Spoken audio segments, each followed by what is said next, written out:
Moi, je crois qu'il faut partir de ce que c'est que la nationalité. Je crois que la nationalité, c'est le fait pour une personne d'être rattachée à un État et à être reconnu comme étant citoyen de cet État-là. C'est ça la nationalité.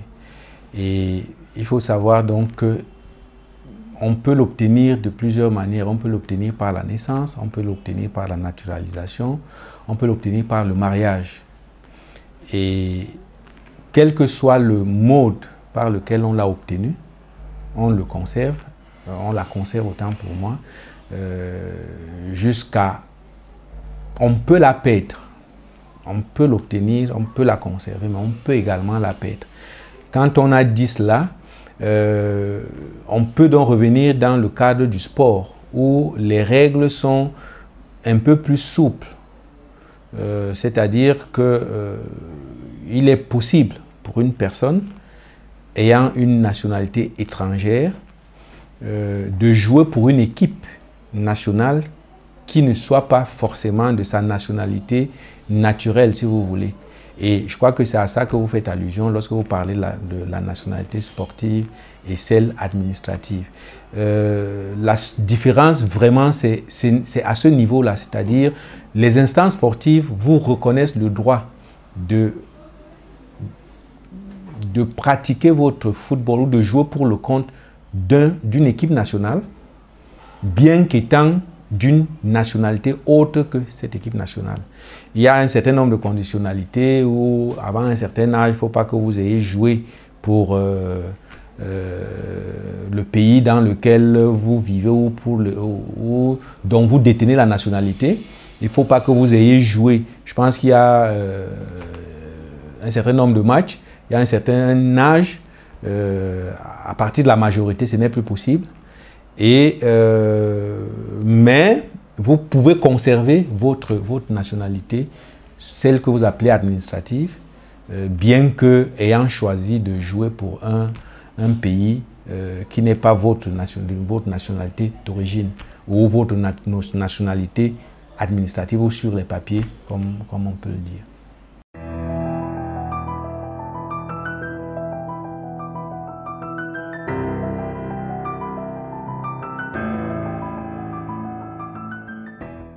Alors, au sein du droit camerounais, il faut dire que effectivement, la loi dit, je pense que c'est à partir des articles 20 et suivant le Code de la nationalité, on vous dit, vous pouvez acquérir la nationalité camerounaise, soit parce que vous êtes né au Cameroun, des parents camerounais, soit parce que vous avez été naturalisé camerounais du fait des services que vous avez rendus au Cameroun, soit parce que vous vous êtes marié à un Camerounais pour les femmes.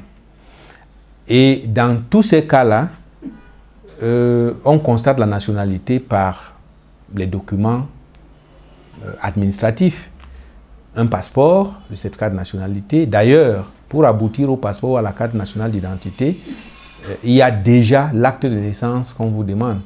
C'est une des pièces qui vont vous attribuer ou non, ou vont faire constater ou non votre nationalité. Ensuite, il y a le certificat de nationalité qu'on vous octroie. Et dans le certificat de nationalité, naturellement, on précise l'origine de votre nationalité.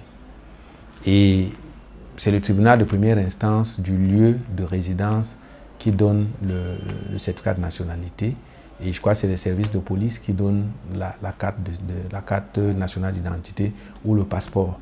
Maintenant, la perte, elle, c'est tout autre chose. On peut la perdre de deux façons. Soit par la répudiation de la nationalité, un décret du président de la République peut dire, mais ce cas-là concerne plus les étrangers qui ont acquis la nationalité camerounaise. Le président de la République, par un décret, peut donc leur retirer cette nationalité-là. Par contre, pour les nationaux, on dit que seuls les tribunaux de droit commun sont compétents pour connaître du contentieux de la nationalité. Eux seuls peuvent constater que vous avez perdu votre nationalité, eux seuls peuvent constater que vous avez votre nationalité. Donc, si on veut contester la nationalité d'une personne, on va devant ces instances-là qu'on saisit et auxquelles on demande de constater la nationalité ou la perte de la nationalité de la personne qui est incriminée dans le cas d'espèce.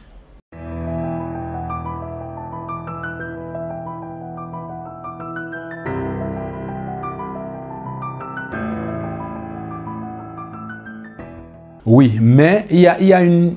Par exemple, pour le certificat de nationalité, lorsqu'on vous le refuse, le recours, c'est le ministre de la Justice. Vous saisissez le ministre de la Justice. Si vous apportez la preuve de votre nationalité, il peut autoriser qu'on vous délivre le certificat de nationalité. Donc, au-delà des instances judiciaires, il y a le ministre de la Justice qui peut, lui également, autoriser qu'on vous délivre un certificat de nationalité.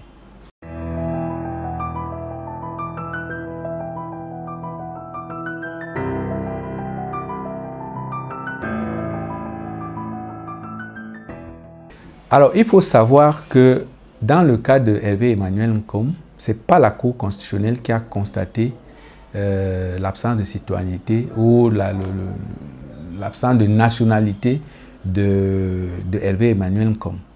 Ceux qui contestaient sa nationalité sont allés devant l'instance compétente. Et je vous ai dit plus haut que ce sont les tribunaux de droit commun.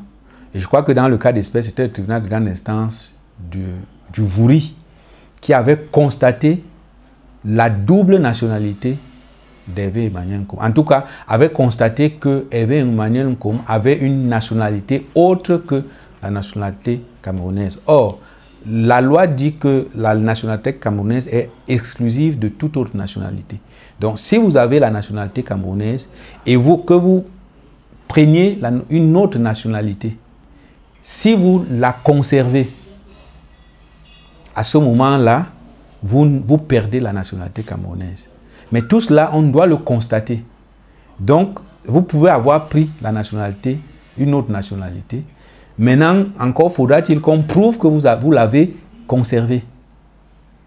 Tant qu'on ne l'a pas prouvé, vous gardez votre nationalité camerounaise. Donc, dans le cas d'Hervé Emmanuel Nkom, je ne connais pas le fond du dossier, mais je sais que le problème s'est posé en termes de savoir si oui ou non il a une autre nationalité que la nationalité camerounaise. Et le tribunal de grande instance du Vouri a constaté donc qu'il avait une autre nationalité. C'est muni de cette décision que ceux qui lui contestaient la qualité pour être candidat sont allés devant le Conseil constitutionnel. Donc, la décision a constitué un élément de preuve devant le Conseil constitutionnel qui a donc constaté qu'il ne répondait pas aux critères de la nationalité et qui a rejeté dans son diplôme, son dossier. Mais la Cour constitutionnelle n'a pas vocation à constater, ne fait pas partie des instances qui ont vocation à constater cette perte de nationalité-là.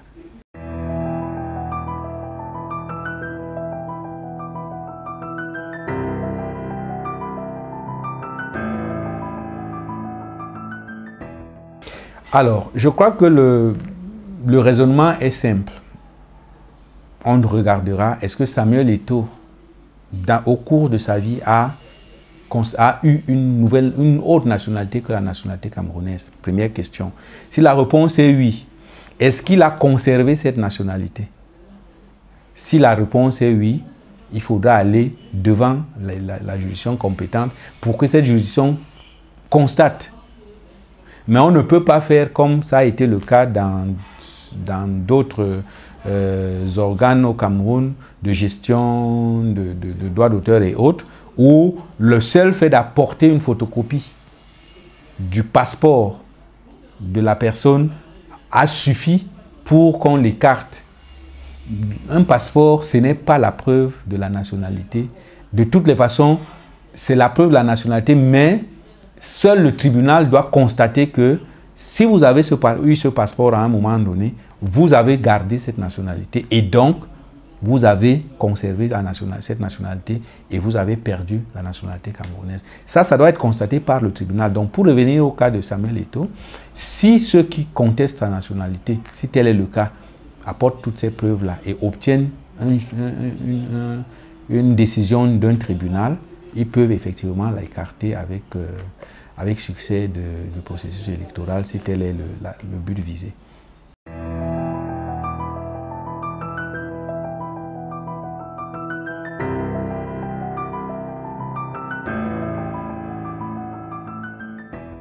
Bon, à vrai dire, la loi demande de répudier la nationalité, mais la loi demande malheureusement de répudier la nationalité dans des cas précis. Par exemple, une étrangère qui épouse un Camerounais doit, au moment de la célébration du mariage, si elle veut acquérir la nationalité camerounaise, doit répudier, donc dire solennellement que je ne veux plus rester congolais par exemple, je ne veux plus rester français, je veux devenir à travers le mariage camerounais. À partir de ce moment-là, vous avez une autorité, c'est l'autorité de l'officier d'état civil qui reçoit la répudiation. Mais normalement, on dit que toutes les questions relatives à la contestation ou autres, à la constatation de la nationalité relèvent des tribunaux. Donc, nous supposons que ce n'est pas des procédures qui ont cours, mais nous supposons qu'il faut saisir le tribunal de première instance ou de grande instance du lieu de résidence pour faire constater qu'on n'a plus la nationalité qu'on nous... Mais en réalité, si on a réussi à avoir un certificat de nationalité, on est Camerounais. Maintenant, si quelqu'un d'autre conteste notre nationalité, c'est à cette personne d'apporter des saisies. Donc, la répudiation, théoriquement, se fait devant les juridictions d'ordre, les juridictions ordinaires, c'est-à-dire les tribunaux civils et tribunal de première instance, de grande instance du lieu de résidence.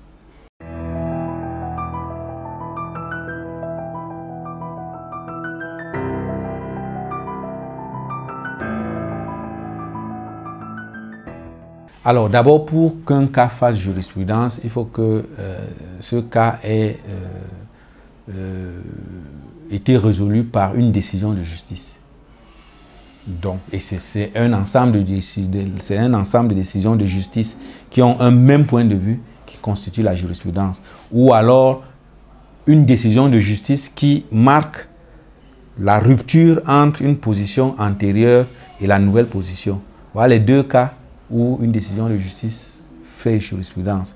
Et donc, une décision administrative, c'est un abus de langage si on dit que ça fait jurisprudence.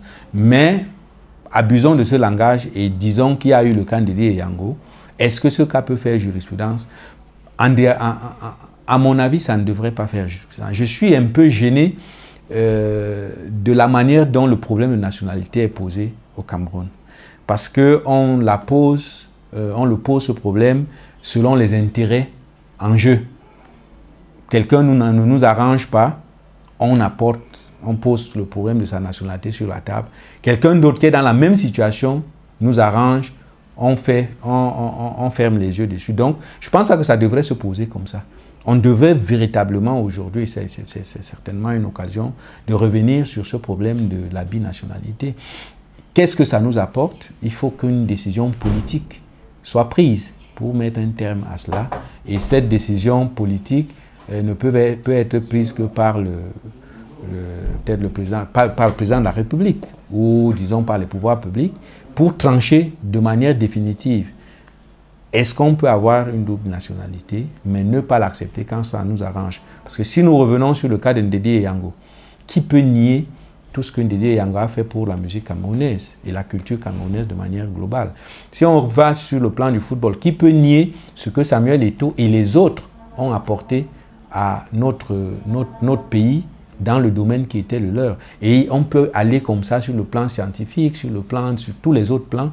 Ces personnes ont apporté et peuvent encore apporter plus si on leur permet de se sentir partout où ils sont, quelles que soient les circonstances qui les auraient amenés à prendre une nationalité, continuer à se sentir camerounais et être au Cameroun chez eux. Je pense que ce débat devrait être posé et devrait être tranché par les pouvoirs publics. Et on n'en parlera plus tel qu'on le pose aujourd'hui, parce qu'il y a un intérêt à gauche ou un intérêt à droite, mais on le poserait de manière objective, sans tenir compte des personnes qui sont concernées par cela.